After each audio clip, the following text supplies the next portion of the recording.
So I drive a 1954 Dodge. So it's a custom, it's purple, sparkles, it's beautiful.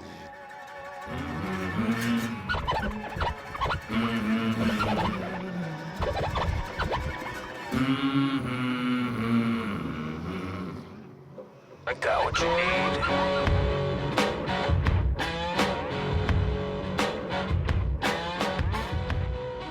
The Dodge has played such a huge role in our whole lives. My husband and I drove it on our first date. We drove it in our wedding. We drove it on our honeymoon through the States. We brought Ben home from the hospital in it. You know, we attached the car seat clips in the back, and so it's been a huge, like, sort of that stable reminder through our whole relationships of kind of where we started from, and we'll keep it forever. I think that there is like a bit of that culture like undertone in Cambridge. And I don't know if it's maybe because it is a little bit of a blue collar town. Some people, maybe they're mechanics or car people and they do that for a living and they can do this stuff themselves. Well, I love everything about like the hot rod culture, you know. I love the music, I love the way they look. Just love, you know, the pinup girls, they look amazing, and the guys are dressed the part, and that's how they dress every day. You know, they don't just put it on for the shows, like it's a lifestyle. Like a typical Friday night here in the summer, we'll have, 8 or 10 car guys come over. Our whole front lawn will be covered in cars, which our neighbors love, let me tell you. And that's just normal to my son. I think it's really creating that, something important in him, and that it's important to work on something, to build it yourself, to have pride and ownership, and to have that sense of community with the car guys.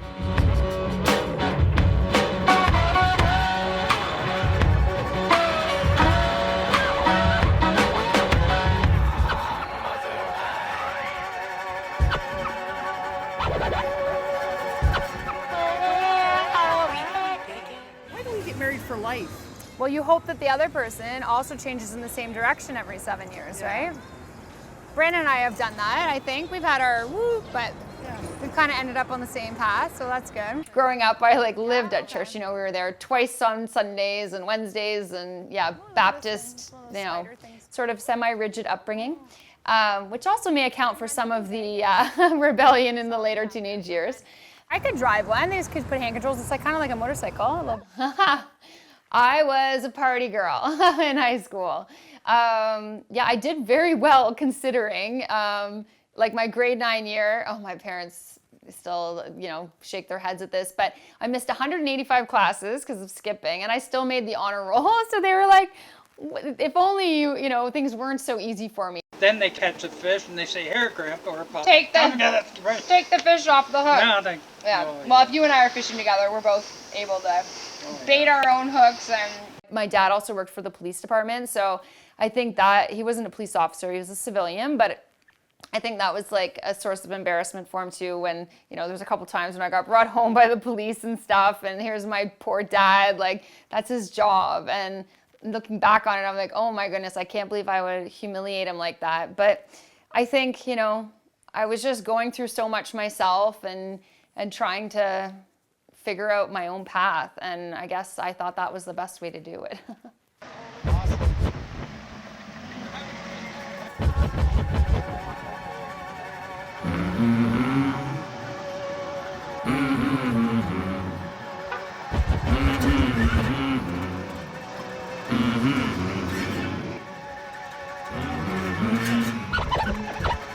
So I was 18 at the time, living with my sister. It never occurred to me that something bad was going to happen to me that night. We had a little Hyundai Tiburon. It's just a little 4-seater car, but there was 7 of us. So we were trying to figure out how we can, jam in that car. So I actually ended up sitting on the seat of someone's lap in the back seat. And the front wheels of the car got caught up in the gravel on the side of the road because he had kind of changed the lane. And the car started flipping, and I was ejected out the back window of the car on one of those flips. Most serious and permanent injury, obviously, was a complete spinal cord injury at the T4 level, which essentially meant I had no movement or sensation from the chest down. Everyone else is pretty much okay. They all had minor injuries. A lot of times one person, they say, and they don't know why, takes the kind of the brunt of it, and unfortunately that was me. The guy whose lap I was sitting on, he flew out the window with me as well, but he actually landed on me, so I kind of saved his ass. But because of some of the stuff I dealt with growing up, and because of sort of the resilient manner that my mom had raised us to live in, I think that I just dealt with it actually so well that they thought that I had sustained like a really bad head injury or something. They kept sending me for like psychological testing. In fact, when I woke up in the ICU, my mom said that the first thing I said was, well, what now?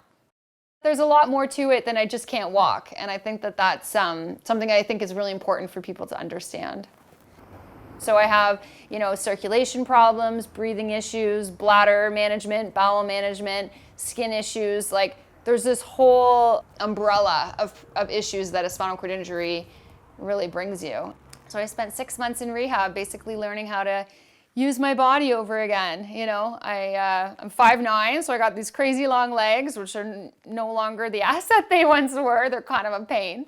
And having to figure out how to do it all with just, this part of my body. Because I went from being this tall, blonde girl that could like turn heads and, kind of had my looks going for me, and I used that a lot for attention, and suddenly it was very different. I was turning heads for a very different reason now.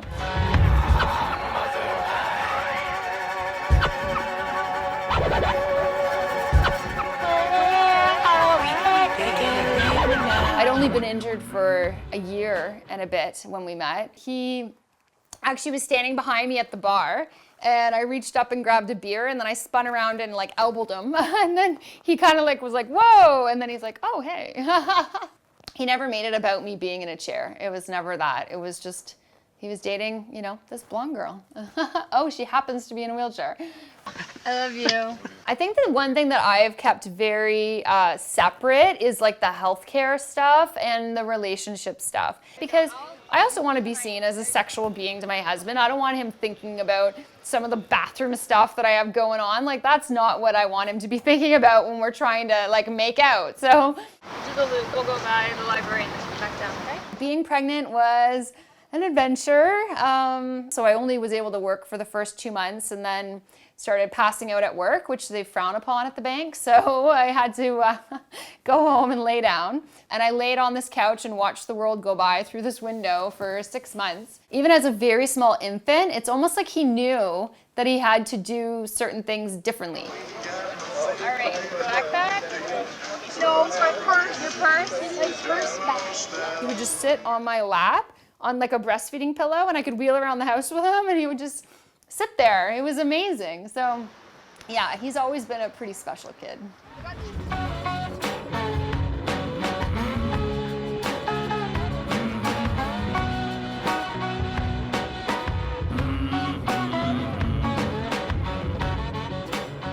For a long time, people would tell Brandon like he was going to heaven because he married me, and what a great guy you are. You married a woman in a wheelchair and all that kind of stuff. And he'd be like, are you kidding me? Like, she does everything. Like, I'm lucky to have her.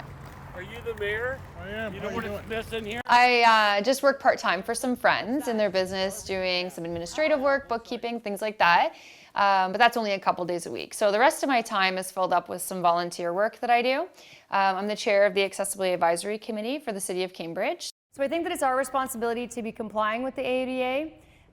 It's also a legal duty under the Human Rights Code to prevent ableism. On top of that, I also run Stopgap Cambridge. We have these beautiful little portable ramps that we custom build for businesses that have one step up front entrances to remove that barrier for people with using mobility devices. Yeah. I think that's one of the biggest challenges, is changing people's mindsets on what you can and cannot do, or what you should and shouldn't do, kind of thing. Ramp delivery. Ramp delivery, yes. I remember when I was pregnant, I had people saying, well, how are you going to take care of your child? And, what if he runs away? I'm like, don't you think I get stressed about that every second of my pregnancy? The best was the idiot people who thought he was going to be in a wheelchair because I'm in a wheelchair. They were like, what are you going to do when you have a child in a wheelchair? And I'm like, what are you talking about? Like, if I'd lost my arm in a car crash, would my child be born with one arm? People legitimately thought that. And it was very hilarious, to the point I'm like, how do you function?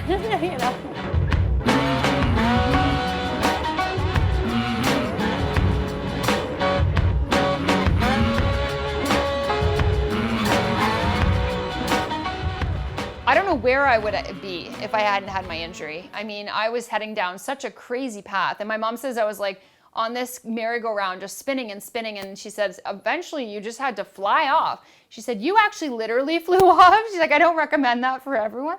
But she said, you know, the changes that have come in your life since your injury are remarkable. I would love to just be able to live my life as easy as I did prior to my injury. And I know that that's a long way off. Like, I definitely have to plan ahead now, and I have to be more proactive in that stuff, and I do have to deal with things on a daily basis, but I'd love to see us heading in that direction where I don't necessarily have to call ahead to a restaurant and say, hey, can I use your bathroom? Like, am I gonna be able to get to it if I come for dinner? I'd love to just be able to go out with my family and live the life that I wanna live. I got what you need.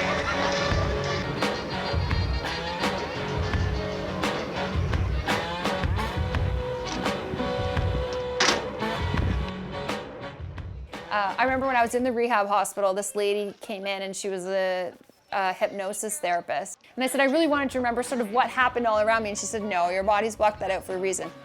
And I think that that's why I'm able to drive, why I'm able to love cars like I do, because it isn't like the car attachment isn't really what caused my injury. It was my own stupid choice, right?